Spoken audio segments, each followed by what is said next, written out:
My name is Claire Bennett.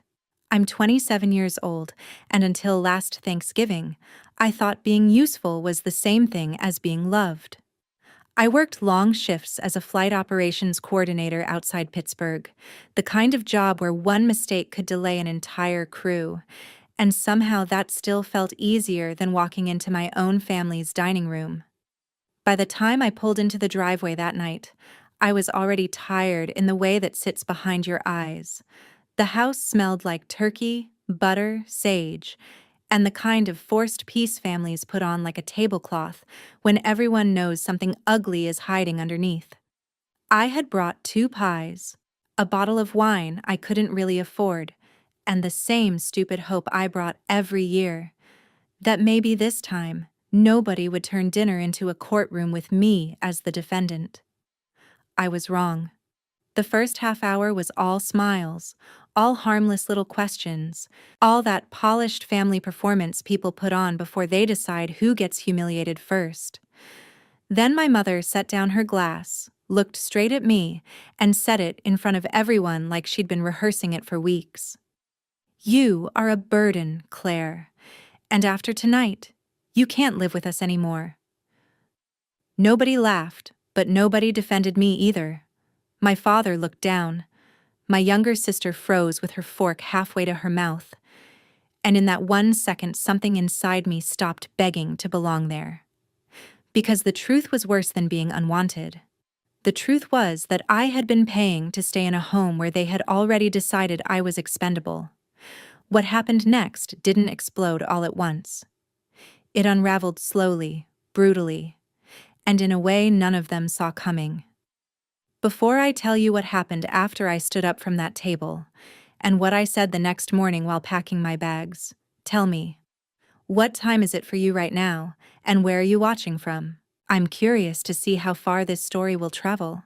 Thanksgiving had always been presented as sacred in our house, which really meant nobody was allowed to say anything honest until the damage was impossible to hide. That year, the table looked perfect in the way fragile things often do right before they crack. Golden turkey in the center, a dish of sweet potatoes dusted with cinnamon, green beans no one ever really liked, my mother's linen napkins folded like we were performing for some invisible audience, and candles she only lit when she wanted the evening to look more successful than it felt. I had barely taken my seat before the usual routine began. My father asked how work was going in that distracted tone people use when they want credit for caring without risking a real conversation. My sister asked whether I would be on call over Christmas, and I told her maybe, because the winter schedule was always unpredictable. My mother smiled too brightly and started talking about rising prices, the cost of groceries, the mortgage, how difficult it was to run a household when some people understood responsibility and other people only knew how to drift. She didn't say my name at first. She never did when she wanted maximum effect. She liked warming the room first, letting discomfort spread slowly until everybody knew exactly where she was aiming, but nobody was brave enough to interrupt. I recognized that rhythm because I had funded it for months. For almost a year, I had been covering the electric bill from my checking account, paying for the internet, sending money toward mortgage shortages whenever my father said things were tight again, and quietly helping with Macy's school expenses whenever my mother used that wounded, exhausted tone that made refusal sound cruel. They called it helping the family. They called it doing the right thing. But somehow those phrases always meant my money and never my opinion. I remember looking around that table and realizing everyone there knew pieces of the truth, but not one of them was willing to assemble the whole thing. Then my mother finally did what she had clearly been waiting all evening to do. She set her fork down, dabbed the corner of her mouth with her napkin, looked directly at me, and said, "I'm going to say what everyone here is thinking. Claire, you're a burden. You're too old to still be here, and after tonight, you need to figure something else out." The room went so still I could hear the dishwasher humming in the kitchen and the faint rattle of the vent above the stove. For one strange second, I thought I had misheard her, because cruelty is always more surreal when it arrives in a calm voice. I actually laughed once, not because it was funny, but because shock sometimes sounds like disbelief trying to protect itself. A burden? I asked. That's the word you picked? My mother crossed her arms and leaned back slightly like she was settling into a decision she had already rehearsed in private. Yes, she said. You come and go, take up space, bring your moods into this house, and act like the world owes you patience. I stared at her, almost admiring the precision of it. She had managed to erase every bill I paid, every crisis I covered, every practical thing I had done to keep that house steady, and reduce me to an inconvenience with a suitcase. I turned toward my father, expecting at least discomfort, some human flicker that would tell me this had gone too far. But he only stared at his plate and rubbed his thumb along the edge of his water glass. That silence told me more than any speech could have. Macy whispered, "Mom." But so softly, it barely counted as resistance. My mother didn't even look at her. She kept her eyes on me, confident now, because she could feel the room staying with her through inaction. That was the worst part. Not just the insult, but the certainty behind it. She said it like she knew nobody there would challenge her version of me. I stood up slowly, pushed my chair back, and asked the only question that mattered. "Do you really want me gone?" She held my gaze without flinching. Yes. Clean, flat, public, final. Something cold moved through me then, colder than rage and steadier than pain. I picked up my coat, left the pie I had brought untouched on the counter, and walked toward the door. Nobody stopped me. Nobody followed me into the driveway. Nobody called my name. And standing there under the porch light with November air cutting through my sweater and my hands shaking so badly I dropped my keys twice, I finally understood the real humiliation of that dinner. It wasn't that my mother had called me a burden. It was that I had spent so long trying to be useful to people who had already decided usefulness was the only reason to keep me. That was the moment I made my decision. If they wanted to know what life looked like without me in that house, they were about to learn every single part of it. I barely slept that night.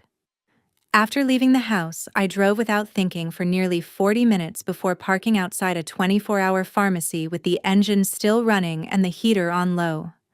The fluorescent sign buzzed above me. Cars came and went, and I just sat there gripping the steering wheel, replaying my mother's voice until the words stopped sounding like a sentence and started sounding like a verdict. Burden. She had chosen that word carefully. It wasn't impulsive. It wasn't heat-of-the-moment anger. It was the kind of word people use when they want to make your existence feel expensive. I should have cried harder than I did. I should have collapsed under it. Instead, sometime around 3 a.m, hurt began hardening into something more useful. There is a kind of anger that wrecks you, and there is a kind that finally introduces you to yourself. By dawn, I had both. When I walked back into the house the next morning, nobody acted like a line had been crossed. That alone almost stunned me more than the dinner itself. My father was at the kitchen table pretending to read the news on his tablet, refreshing the same screen over and over like concentration could excuse cowardice. My mother stood by the coffee maker wearing her robe, moving with the calm efficiency of someone who believed she had said something unpleasant but necessary. Macy hovered by the fridge, quiet and pale, clearly aware that the house had shifted overnight even if she didn't know how to fix it. I said nothing. I went straight upstairs, opened my closet, pulled down my suitcase, and started packing. Not dramatically, not while sobbing, not in a panic. I folded clothes with the mechanical focus people use when emotion would only slow them down.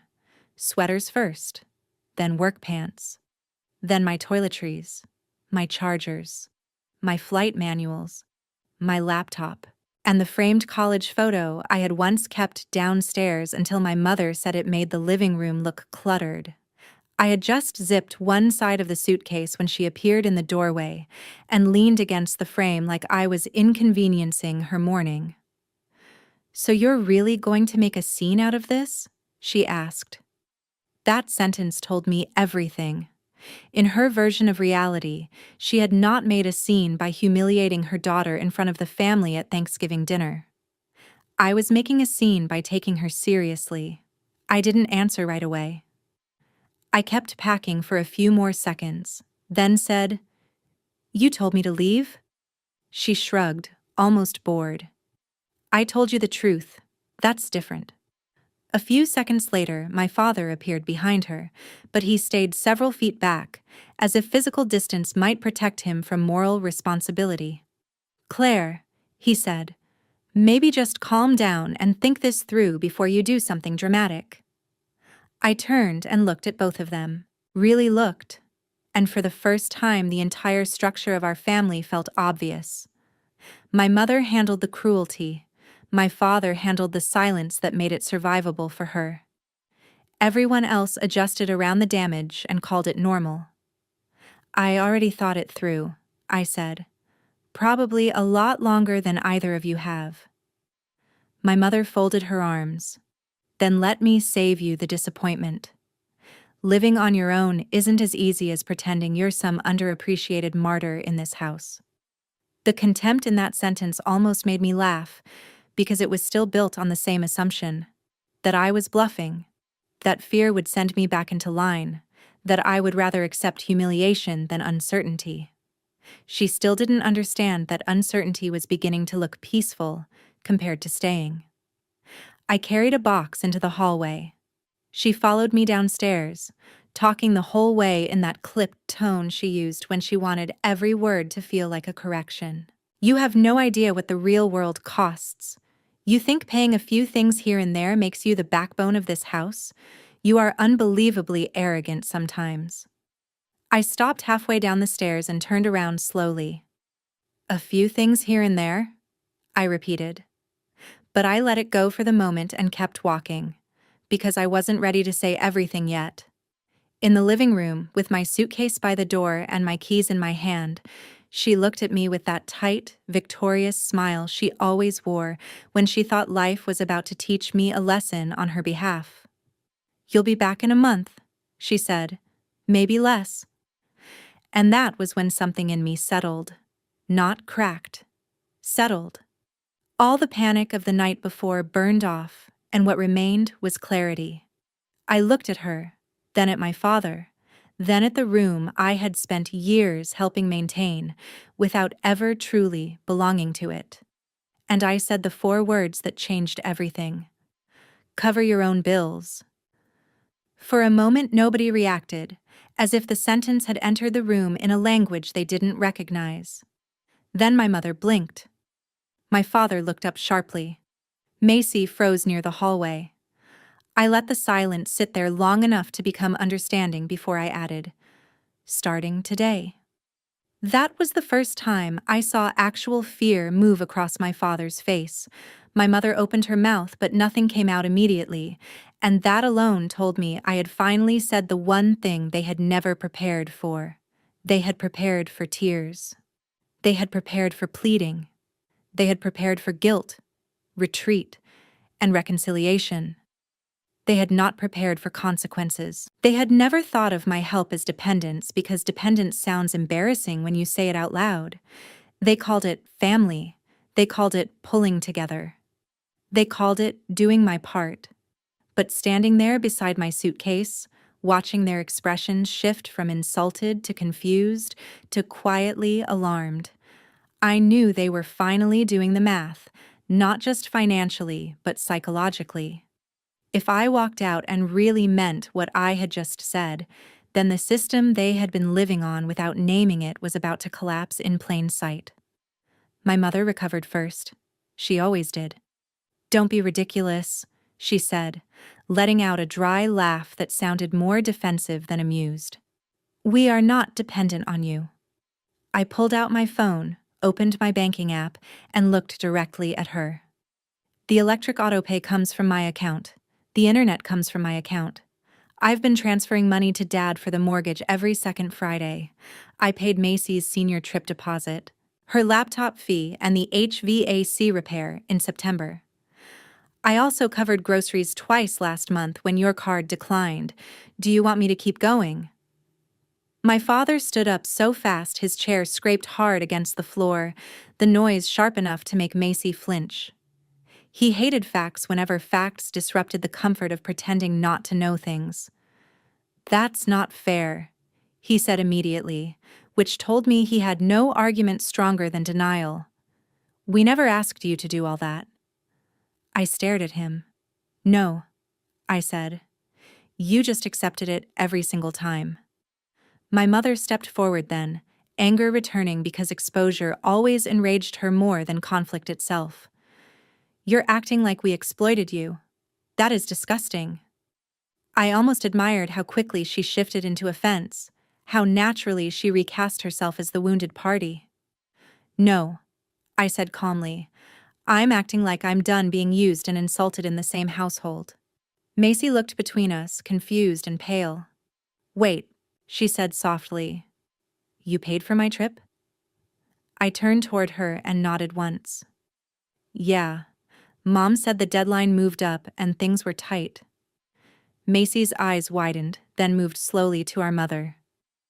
"You told me Dad picked up extra jobs." My father's face hardened, embarrassed now in a way he hadn't been at dinner. My mother snapped before he could answer.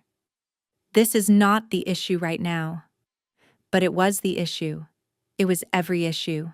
The unpaid emotional debt, the financial dependence, the selective truth. The family mythology built on making one person responsible and then resenting her for being necessary. I picked up my keys and moved toward the door, but my mother stepped in front of me. "You are not going to threaten this household because you got your feelings hurt," she said. That sentence followed me for weeks because it was so revealing. To her, the problem was never the humiliation, never the lie, never the fact that she had reduced her daughter to a burden after benefiting from her income. The problem was that I was refusing to absorb it gracefully and stay useful anyway. "I'm not threatening anyone," I said. "I'm leaving exactly the way you asked." My father tried again, softer this time, as if changing tone could erase contempt. "Claire, be practical. Where are you even going to go?" I looked at him and realized he still believed uncertainty was more frightening than disrespect. "Somewhere I'm not paying to be unwanted," I said. That landed harder than I expected. Even my mother looked away for half a second. I drove to work with my suitcase in the trunk, a duffel bag in the back seat, and the kind of hollow adrenaline that makes ordinary traffic lights feel surreal. At the operations office, everything looked offensively normal. Flight boards updated. Phones rang. People complained about weather delays and crew timing. I answered emails, checked manifests, confirmed turnaround times, and spent the entire morning functioning with the eerie clarity that sometimes follows a personal disaster. During lunch, I called my best friend, Nina Brooks, who lived 20 minutes away in Dormont and had spent the last year telling me my family didn't treat me like a daughter, they treated me like emergency infrastructure. She picked up on the first ring. "Hey, are you okay?" I started with, "No," and then told her everything. Not the polished version, not the version that made everyone sound complicated and sympathetic. The exact version. The dinner, the word burden, the doorway, the 4 words, the silence afterward. I could hear Nina's breathing change as I spoke, the way it does when someone who loves you is trying not to interrupt with anger. When I finally stopped, she said, very quietly, "Claire, come stay with me tonight." Then, after a pause, she added, "And do not send them another dollar out of guilt. Not one." I turned in my chair and looked through the office window at a regional jet taxiing across the tarmac, guided by lights, lines, signals, systems, all of it designed to keep something heavy from going off course. That image stayed with me. I had spent years being that system for my family, silently correcting, covering, adjusting, stabilizing. And now they were furious that I had stepped off the runway. That evening, when I drove to Nina's apartment instead of my parents' house, I expected panic to hit the second I parked. Instead, I felt exhausted, humiliated, hungry, relieved, and strangely calm all at once. Nina met me at the curb in socks and a sweatshirt, took one look at my face, grabbed the duffel from my back seat, and said, "You're not going back there tonight." It was such a simple sentence, but I nearly cried hearing it, because it was the first thing anyone had said in 2 days that sounded like protection instead of control. Inside her apartment, with a lamp glowing in the corner and takeout containers on the coffee table, the world felt smaller, safer, and more honest than the house I had just left. And for the first time since Thanksgiving dinner, I let myself consider the possibility that walking away had not destroyed my life. It may have been the first step toward getting it back. The first 48 hours after I left were almost funny in a dark, revealing kind of way. My mother didn't call to apologize. She called to test my boundary. The first message said, "You forgot your winter coat." The second said, "The utility company emailed something weird." The third said, "Your father can't access the payment portal."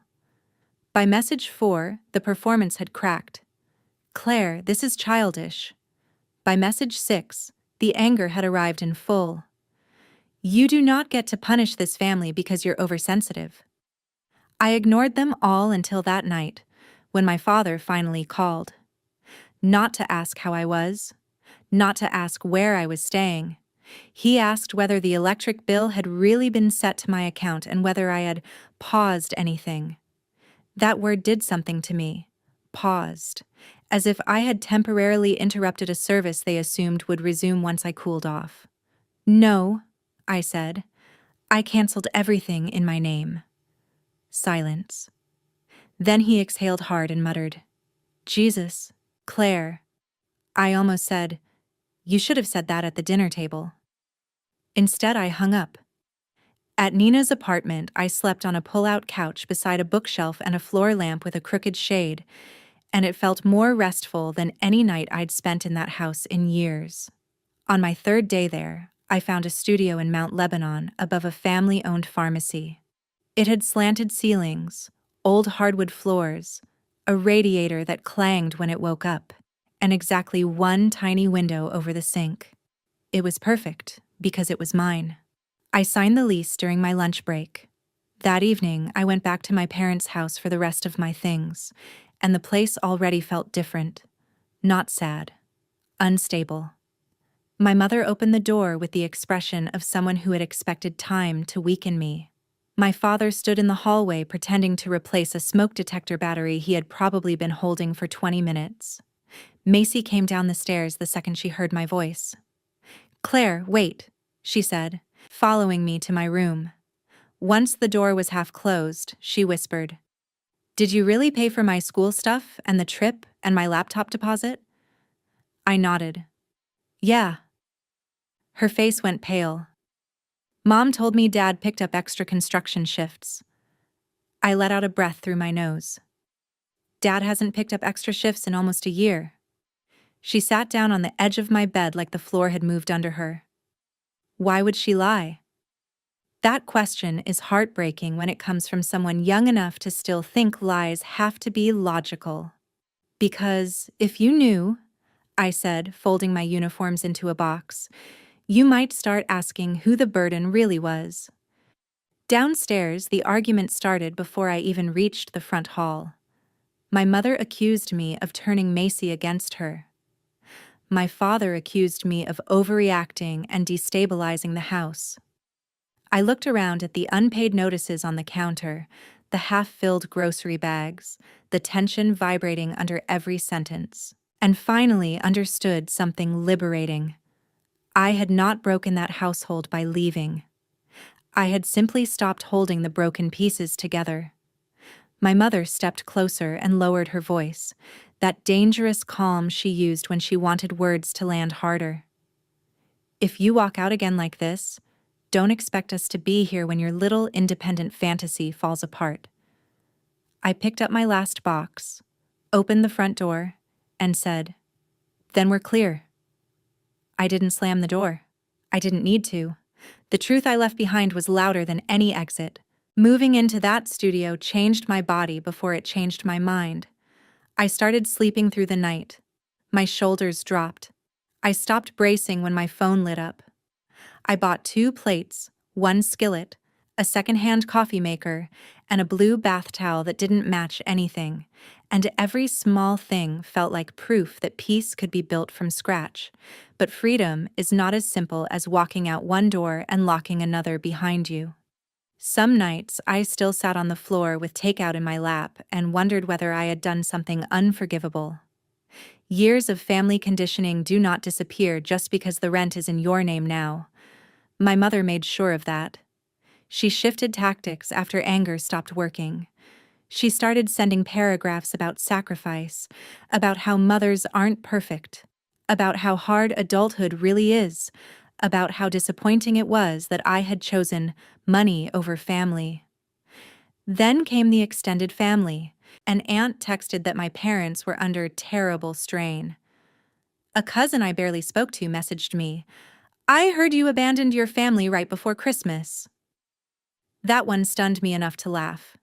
There it was. The revised story, already making the rounds. I was no longer the daughter who had been called a burden and kicked out after years of financial support.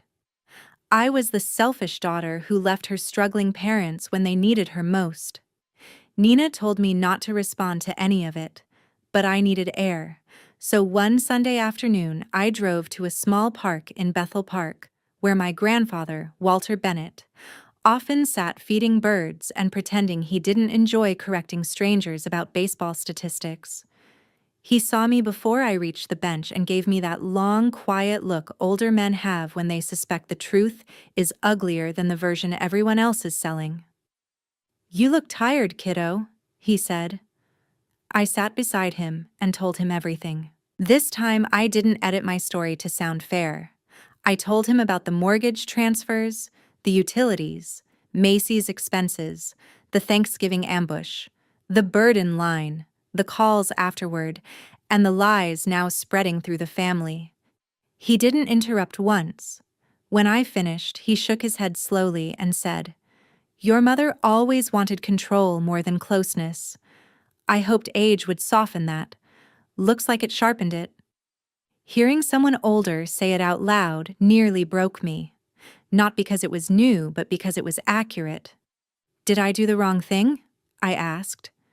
He looked straight ahead at the pond and said, "No, you did the expensive thing. People confuse those two all the time." I laughed through tears at that. Then he added, "The hardest lesson in adulthood is that some people only love you comfortably when you are useful. The minute you stop being useful, they call you difficult, or selfish, or ungrateful. In your case, burden." I swallowed hard.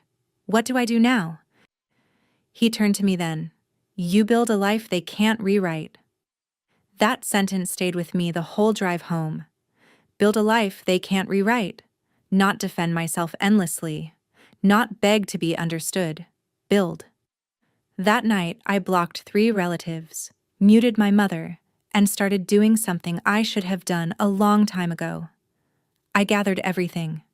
Screenshots of bank transfers, utility confirmations, school receipts, repair invoices, mortgage notes.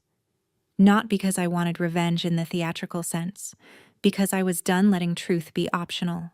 The end came 2 weeks before Christmas, and it came the way things usually come in families like mine, not with grace, but with pressure. My father called me from an unknown number because I had stopped picking up his regular one. His voice was tight, thinner than I remembered. "Claire, the mortgage is short. Your mother said maybe there was some misunderstanding about what you stopped covering." I stood in my kitchen holding a grocery bag and almost admired the phrasing. A misunderstanding. As if my departure had been an accounting error. There's no misunderstanding, I said. I stopped funding a house where I was called a burden. He sighed like I was making the conversation inconvenient. Can we not do this again? That was the moment something final clicked into place. You mean, can we not talk honestly again? I asked. He hung up. 20 minutes later, my mother called. This time I answered because I was done being chased by half-finished conversations. She didn't waste time. If this house goes under because of your tantrum, you'll have that on your conscience forever. I leaned against the counter and looked around my tiny studio, the radiator hissing, the dish towel hanging crookedly, the life I had built one calm purchase at a time. No, I said. What I'll have on my conscience is finally leaving a place that used shame as rent. She inhaled sharply. How dare you talk to me like that after everything I've done for you? There are sentences so practiced they reveal themselves before they persuade anyone. I almost answered the old way, with panic and explanation. Instead I said, very clearly, you called me a burden in front of the family. You told me to leave. I left. That's the story. She started to raise her voice, but I cut in first. And since everyone seems confused, I fixed that too. Earlier that afternoon, after one more relative hinted I should help your parents quietly instead of making them look bad, I had sent a simple, factual message into the family group chat. No insults, no drama, just dates, amounts, screenshots, and one paragraph. Since there seems to be confusion, I'd like to clarify that I paid the electric, internet, several mortgage shortfalls, Macy's school expenses, and multiple household repairs over the past year. On Thanksgiving, I was called a burden and told I could no longer live there. I moved out the next morning and ended all payments in my name. Please stop contacting me to suggest I abandoned a household I was financially supporting. That was it. Clean, documented, irrefutable. The silence after I sent it lasted 9 minutes. Then the calls began. An aunt apologized. A cousin unsent a lecture. My grandfather texted, proud of you. Macy called crying, not because I had exposed anyone, but because she had finally seen how much of her reality had been edited for her. My mother, of course, was furious. Not about what happened, about the loss of narrative control. You humiliated us, she said. No, I answered. I corrected you. She went very quiet after that, the kind of quiet that means rage has run into a wall it can't push through. Then she said the saddest, truest thing she had said in years. You've changed. I looked at the window above my sink, where the glass reflected a tired woman who finally resembled herself. Yes, I said. That was the point. We didn't speak again after that call. Not really. There were a few logistical messages through my father, a forwarded text document, one awkward text in January asking whether I wanted an old box of ornaments. But the emotional structure of our family was over. My mother could no longer threaten me with exile after I had survived it. My father could no longer hide in neutrality after everyone had seen what his silence cost. Macy started visiting me on Sundays.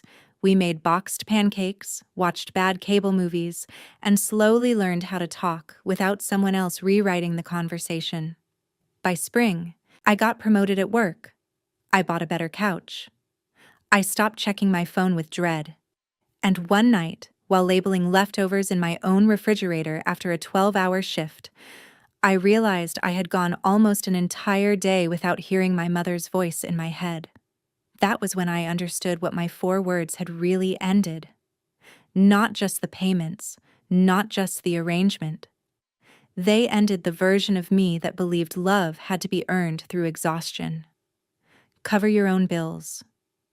That's what I said. 4 words. Petty maybe. Sharp, definitely. But they forced everyone in that house to face the truth they had been avoiding for years. My mother lost her backup plan.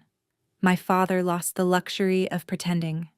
And I lost something too, the illusion that family automatically means safety. But what I gained was worth more: peace, boundaries, self-respect, a life that finally belonged to me. So if you've ever been told you were too much, too expensive, too emotional, too difficult, or a burden by the very people who benefited from your loyalty, hear me clearly. Sometimes walking away is not cruelty. Sometimes it is the first honest thing you do. And sometimes the people who call you selfish are just angry that you stopped making their life easier at the cost of your own.